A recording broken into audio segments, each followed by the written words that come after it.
ولله الحمد.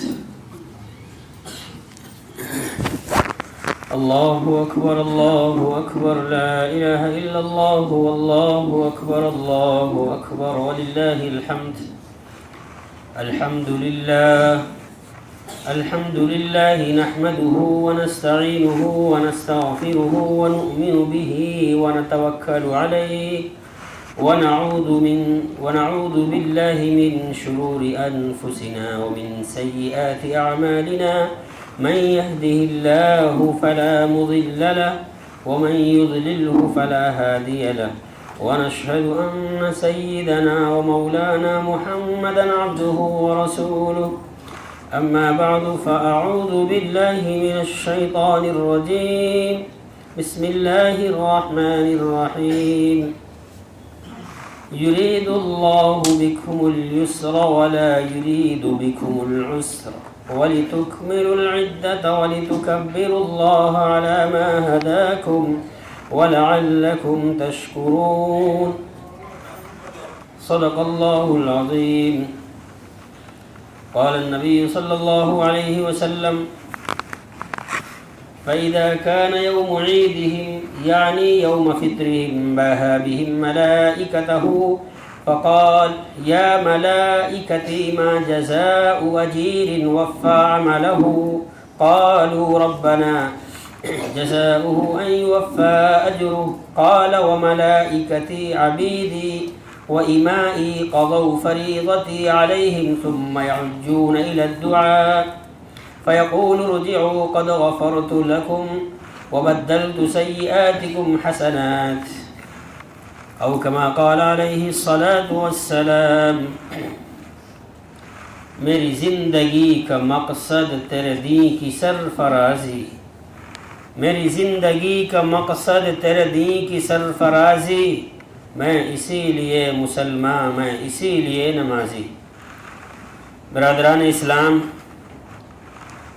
آج وہ دن ہے جو دن اللہ تبارک و تعالی نے ایک مہینے رمضان کے روزوں اور تراویح کے عوض میں شکرانے کے طور پر ہم سب کو میسر فرمایا ہے. ورنہ ہماری کیا مجال تھی کہ ہم روزہ رکھتے، ہماری کیا طاقت تھی کہ ہم اللہ کے حکموں کو پورا کرتے. اللہ تبارک و تعالی نے ہمیں توفیق عنایت فرمائی تھی. اللہ کی توفیق کے صدقے میں ہم نے ایک مہینے کے لگاتار روزے بھی رکھے اور رمضان المبارک کے رات میں قیام یعنی تراویح بھی پڑھا. تو اب اللہ تبارک و تعالی نے یہ جو دن عطا کیا ہے یہ شکرانے کے طور پر ادا کیا ہے. آج کے دن کو مذہب اسلام میں عید کہا جاتا ہے اور عید کا ترجمہ لوگ خوشی کرتے ہیں. عید کا ترجمہ خوشی کا نہیں ہے. ہم خوشی مناتے ہیں وہ ایک الگ بات ہے. عید کا معنی ہے بار بار آنا. پچھلے سال بھی عید آئی تھی، اس سے پہلے بھی عید آئی تھی، اس سے پہلے بھی عید آئی تھی. جب سے ہم نے ہوش سنبھالا، دنیا کے اندر آنکھیں کھولا، اس وقت سے عید اور بقرعید آ رہی ہے، جا رہی ہے کہ نہیں جا رہی؟ آ بھی رہی ہے اور چلی بھی جا رہی ہے. کتنے دنوں سے اس عید کا انتظار تھا. کوئی اس عید کی تیاری کے لیے مارکیٹ میں جا کر کے کپڑے سلا رہا ہے، کوئی اس عید کی تیاری کے لیے اور اپنی ضروریات کی ساری چیزوں کو خرید رہا ہے. کر رہا تھا کہ نہیں کر رہا تھا؟ لیکن ابھی تھوڑی دیر میں عید کی نماز ہو جائے گی اور زیادہ سے زیادہ آج کا دن خوشی کا رہے گا. اور اگر زیادہ مان لو تو آج عید ہے، کل باسی عید ہے، پھر اس کے بعد تواسی ہے ختم. پھر اس کے بعد ہم بقرعید کی تیاری میں لگ جائیں گے. پھر بقرعید بھی آئے گی اور 2-3 دن ہو کر کے بقرعید بھی گزر جائے گی. تو عید کے معنی ہے بار بار آنا. اللہ کے رسول صلی اللہ علیہ وسلم جب مکۃ المکرمہ سے سفر فرما کر ہجرت سفر کر کے مدینۃ المنورہ پہنچتے ہیں تو وہاں پر دیکھا کہ لوگ کچھ دن خوشی کے منا رہے ہیں، تو اللہ تبارک و تعالیٰ نے مذہب اسلام کے فالورز کو اللہ نے 2 دن خوشی کے عنایت فرمائے ہیں، اور یہ دونوں دن کی خوشیاں اللہ تبارک و تعالیٰ نے زبردست انقلاب سے جوڑا ہے۔ وہ انقلاب کیا ہے؟ وہ انقلاب وہ ہے کہ جب عرب کی سرزمین پر محمد عربی صلی اللہ علیہ وسلم کے سینے مبارک پر اس انقلاب کی آمد ہوتی ہے، سیدنا جبرائیل علیہ السلام کے ذریعے سے تو پورے عرب کے اندر، حجاز کے اندر ہلچل مچ جاتی ہے، اور یہ وہ انقلاب تھا جس نے عرب کے بدوؤں کے ہوش اڑا دیے۔ یہ وہ انقلاب تھا کہ جن کو اپنی زبان دانی پر ناز تھا، اور جو یہ کہا کرتے تھے نحن العرب وانتم العجم، عرب لوگ کہتے تھے نحن معنی ہم، نحن العرب ہم بولنے والے ہیں، باقی تم تو سب گونگے ہو، آپ کو نہیں کہہ رہا معاف کرنا۔ یعنی عرب لوگوں کا یہ نظریہ تھا کہ ہم صرف، یعنی عرب لوگ خالی بولنا جانتے ہیں، ان کو بولنا آتا ہے، باقی پوری دنیا گونگی ہے۔ کیا کہتے تھے؟ نحن العرب وانتم العجم، بولنے والے ہم ہیں اور باقی پوری دنیا گونگی ہے۔ اور واقعی ان کو ناز تھا، کیونکہ ایسے ایسے فصیح اور بلیغ کلام انہوں نے پیش کیے ہیں، اور ایسے فصاحت اور بلاغت بھرا ہوا کلام پیش کرتے تھے کہ ان کے کلام کو یہ شرف عطا کیا جاتا، یہ فضیلت بخشی جاتی، یہ مقام دیا جاتا کہ اللہ کے اس گھر پر، اس گھر کی دیواروں پر جس کو اللہ تبارک و تعالیٰ نے دنیا کا سب سے پہلا گھر بنایا ہے، ان اول بیت وضع للناس للذی ببکۃ مبارکا وہدی للعالمین۔ تو اللہ تبارک و تعالیٰ نے جب یہ کلام نازل فرمایا، وہ انقلاب کیا تھا؟ وہ کلام الہی تھا، جس نے کلام الہی آنے کے بعد عرب کے ان لوگوں کے دانت کھٹے کر دیے، اور ان لوگوں کو چیلنج کیا کہ لوگوں، تم لوگ یہ کہتے ہو کہ نحن العرب، صرف بولنا ہم جانتے ہیں، تو آؤ میرے محبوب پر نازل ہونے والے کلام کے بولوں کا تم مقابلہ کرو۔ تو اللہ تبارک و تعالیٰ نے اسی ماہ مبارک کے اندر، جو کل ہم لوگوں کے درمیان سے رخصت ہوا غروب آفتاب کے وقت، اس کے پہلے غروب آفتاب سے چند لمحے پہلے تک وہ مقدس گھڑیاں، وہ مبارک اوقات، وہ مبارک چیزیں، وہ مبارک ٹائم ہمارے درمیان موجود تھے۔ کل غروب کے وقت سے وہ مبارک گھڑیاں ہم سے دور ہو گئیں، اور دوسرا دن شروع ہو گیا، شوال کی پہلی تاریخ ہو گئی۔ تو اللہ تبارک و تعالیٰ نے وہ انقلاب برپا کیا ہے، اسی جو کل ہمارے درمیان سے مہینہ رخصت ہوتا ہے، اسی ماہ مبارک میں خالق کائنات نے اس کو نازل فرمایا ہے۔ اسی گویا کہ نزول قرآن میں، قرآن کے بعد اللہ تبارک و تعالیٰ نے یہ خوشی ہم سب کو عنایت فرمائی۔ تو میرے محترم بزرگوں اور دوستو، اللہ نے یہ موقع ہمیں دیا ہے، تو ہمیں اس نزول قرآن جو اللہ کی سب سے بڑی امانت ہے، اس امانت کے بعد اللہ تبارک و تعالیٰ نے شکرانے کے لیے یہ ہمیں عید کا دن عنایت فرمایا ہے، اور اسی کے صدقے میں اللہ تبارک و تعالیٰ نے اسی ماہ مبارک کے اندر نزول قرآن کو اور رمضان کو دونوں کو ایک ساتھ کر دیا۔ قرآن کہتا ہے دوسرے پارے کے 7ویں صفحے کی پہلی آیت میں، شہر رمضان الذي انزل فيه القرآن هدى للناس وبينات من الهدى والفرقان۔ گویا کہ رمضان اور قرآن کا جوڑ اور تعلق اور مناسبت اتنا زیادہ ہے جس طریقے پر کہ لازم اور ملزوم کا، دوسرے الفاظ میں آپ یہ سمجھیے چولی اور دامن کا۔ اس طریقے کا تعلق ہے رمضان اور قرآن کا، تو گویا کہ نزول قرآن کے بعد اللہ تبارک و تعالیٰ نے یہ عید کا تہوار اور خوشی کا دن ہم کو عطا فرمایا۔ اور اسی طریقے پر دوسری جو ہماری مسلمانوں کی بقرعید ہے، جو اس مہینے کے بعد ایک مہینہ اور آئے گا جس کو ذی قعدہ کہا جاتا ہے، تو شوال کا مہینہ، ذی قعدہ کا مہینہ، اس کے بعد تیسرا مہینہ، اس مہینے کو لے کر کے تیسرے مہینے کے 10ویں تاریخ کو ہم اللہ کے سامنے 2 رکعت اسی طریقے کا دگانہ پڑھتے ہیں جو آج پڑھیں گے۔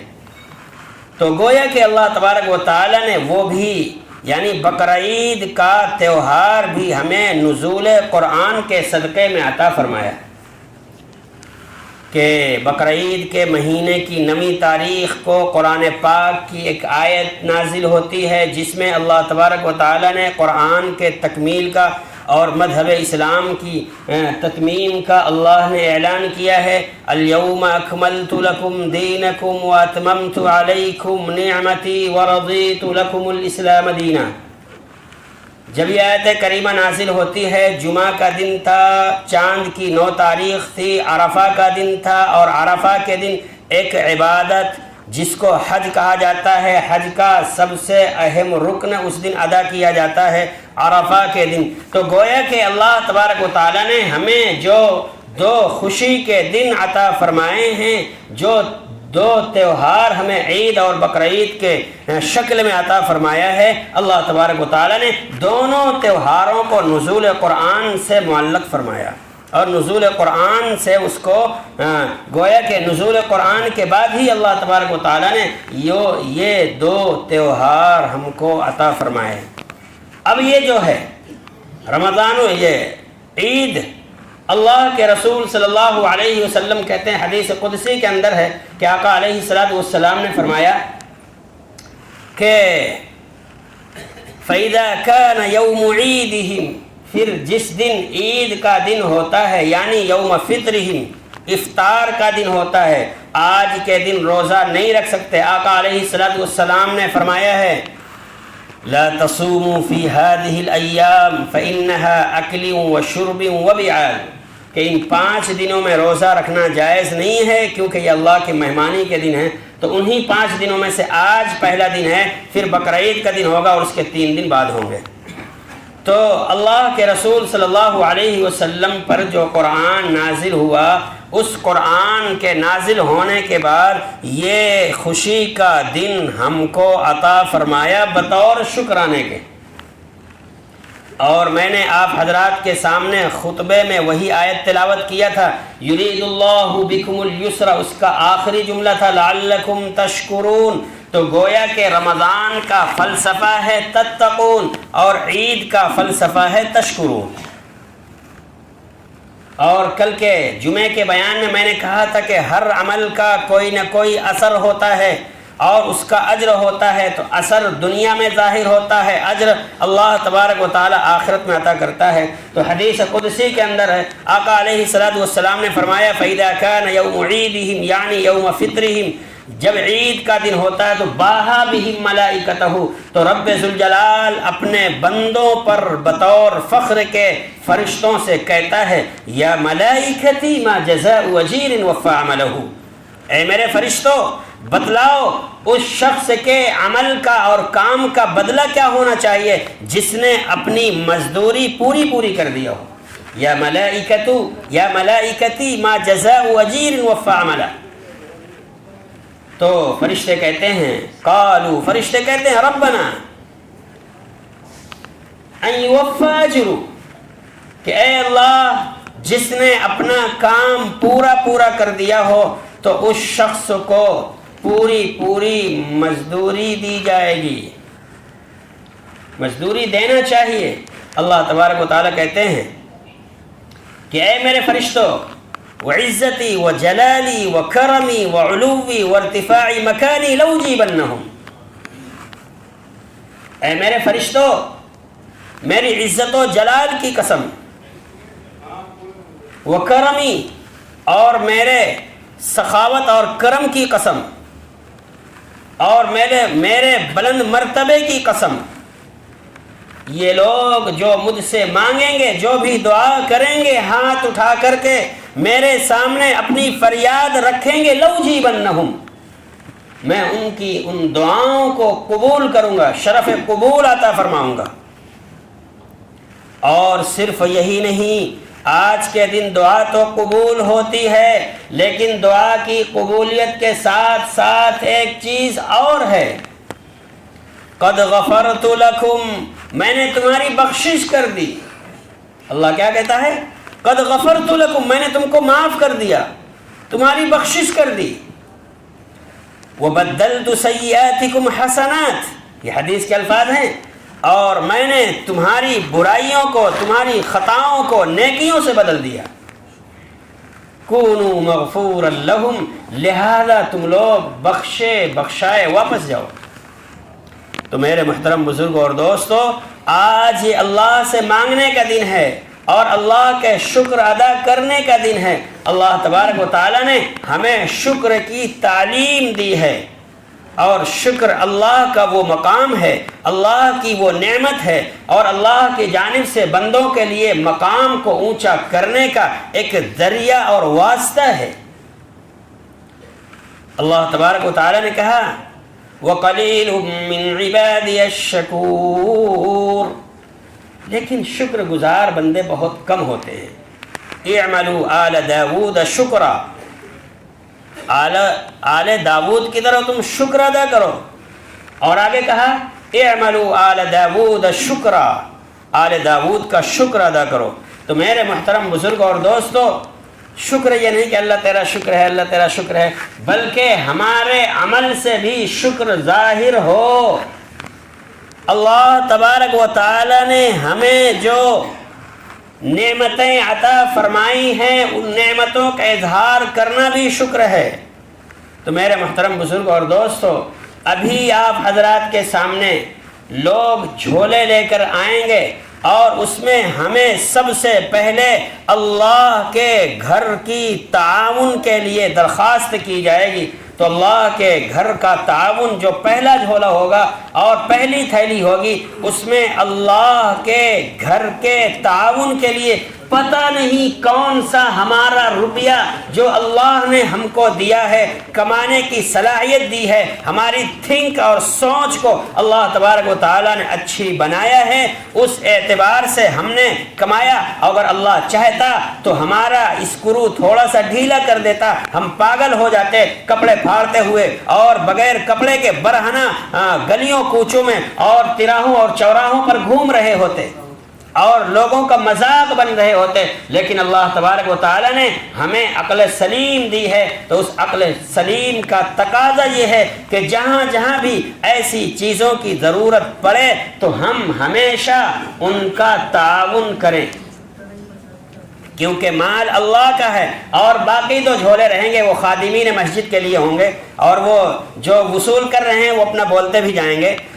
تو آپ لوگ مسجد کا بھرپور تعاون فرمائیں۔ آپ دیکھ رہے ہیں کہ کتنی زیادہ ضرورتیں مسجد کی وابستہ ہیں اور کتنی زیادہ ضرورتیں پڑتی ہیں، اس لیے آپ حضرات اللہ کے واسطے اللہ کے دیے ہوئے مال کو اللہ کے گھر میں صرف کرنے کی کوشش کریں، یہ بھی ایک شکر ہے۔ تو میرے محترم بزرگ اور دوستو، اللہ تبارک و تعالیٰ نے آپ حضرات کے سامنے ایک شکر کا موقع عنایت فرمایا ہے، اور شکر یہ ہے کہ ہم اللہ کی نعمتوں کا اظہار کریں۔ میں نے قرآن مقدس کے سورہ بقرہ کی ایک آیت کریمہ، بلکہ آیت کریمہ کے کچھ اجزاء آپ کے سامنے تلاوت کیا ہے۔ اللہ کہتا ہے یرید اللہ بکم اليسر ولا یرید بکم العسر ولتکملوا العدة ولتکبروا اللہ علی ما ہداکم ولعلکم تشکرون۔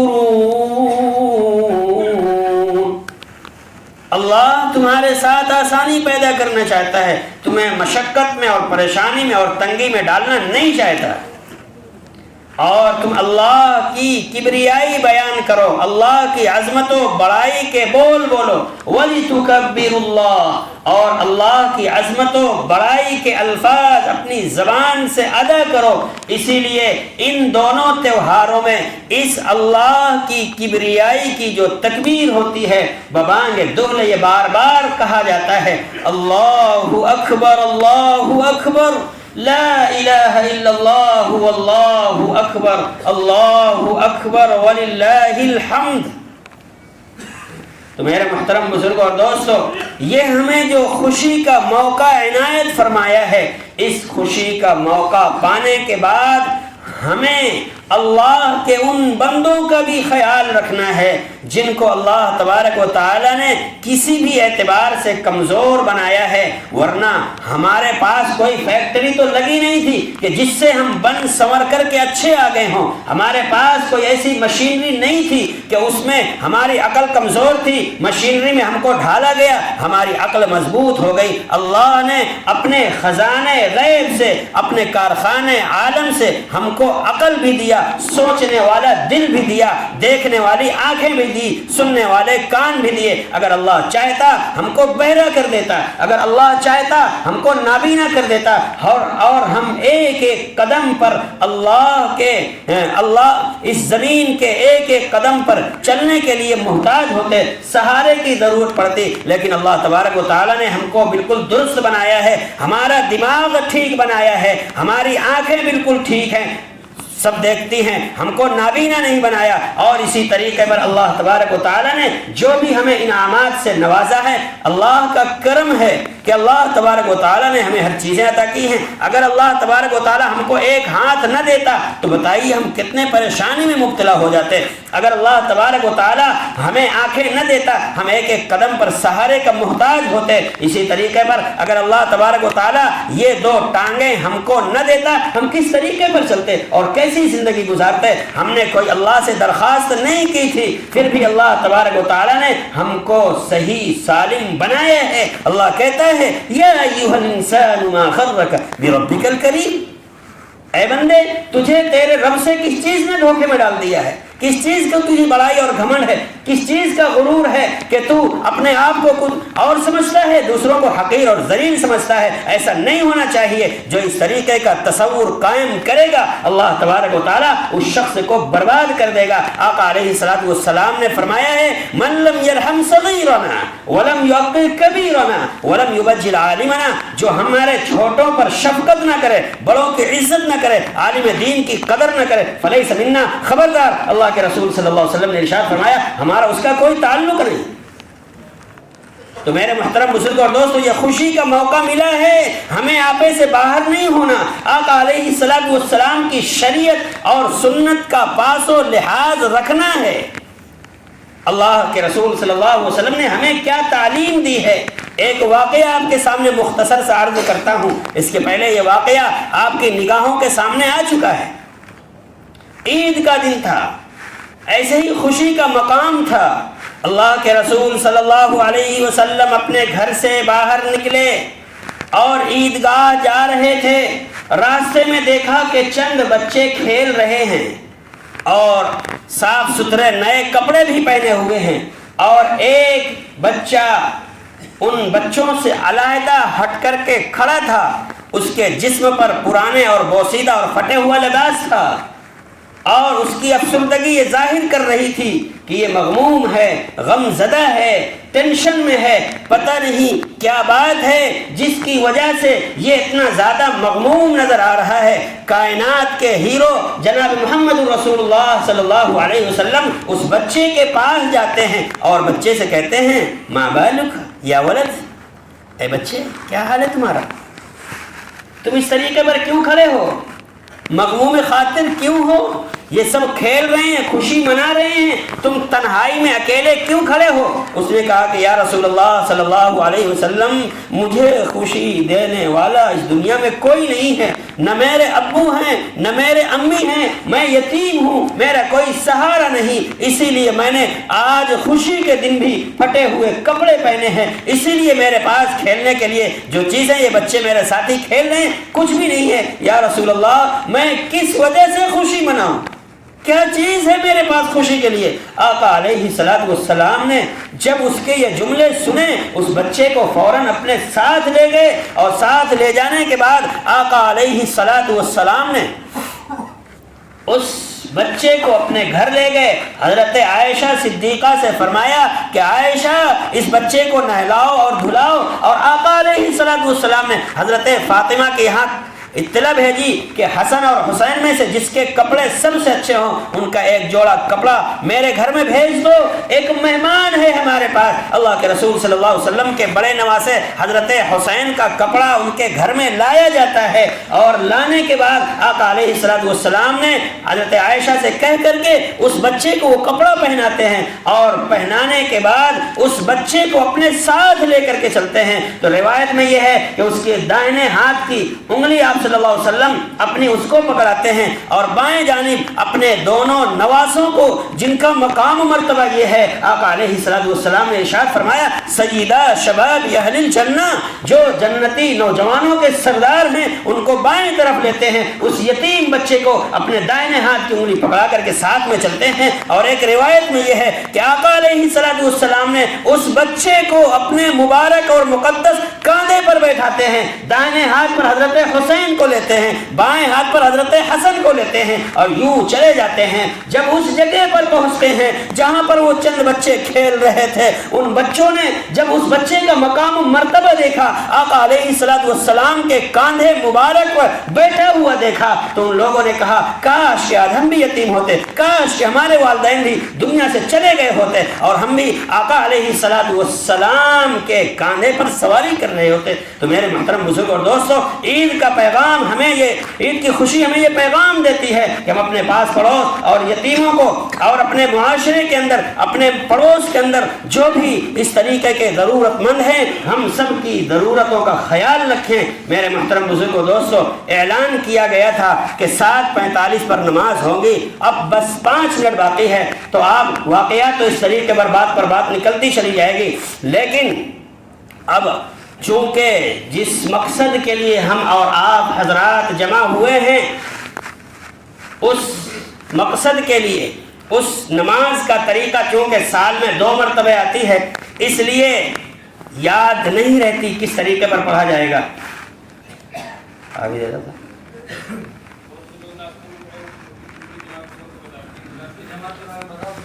اور تو دیکھیے بھائی، یہ اعلان کیا گیا تھا کہ آج عید الفطر کی 2 جماعتیں ادا کی جائیں گی۔ پہلی جماعت 7:45 پر یعنی 7:45 بجے، اور دوسری جماعت 8:30 بجے ادا کی جائے گی۔ اس لیے آپ حضرات سے مؤدبانہ درخواست ہے، جن کو جگہ ملے وہ لوگ نماز پڑھنے، ورنہ پھر آدھے گھنٹے کے بعد دوسری جماعت انشاءاللہ ادا کی جائے گی۔ تو آپ لوگ یہاں پریشان نہ ہوں اور راستہ چھوڑ کر کے کھڑے ہوں، پھر اس کے بعد آپ دوسری جماعت میں شریک ہو لیں، ثواب آپ کو بھی برابر ہی ملے گا۔ تو اب نماز عید کا طریقہ سن لیں کہ نیت کرتا ہوں میں نماز عید الفطر کی واجب زائد 6 تکبیروں کے۔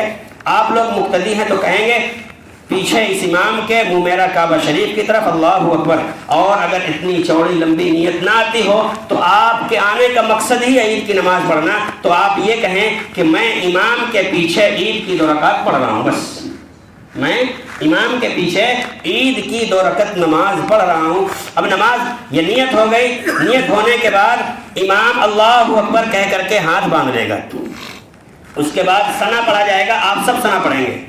ثنا پڑھنے کے بعد پھر 3 مرتبہ ہاتھ کو اٹھایا جائے گا، اللہ اکبر، پہلی مرتبہ چھوڑ دیا جائے گا، پھر دوسری مرتبہ ہاتھ کو کانوں تک اٹھا کر کے پھر چھوڑ دیا جائے گا، اور تیسری مرتبہ ہاتھ کو کانوں تک اٹھا کر کے پھر اس کو چھوڑا نہیں جائے گا، باندھ لیا جائے گا۔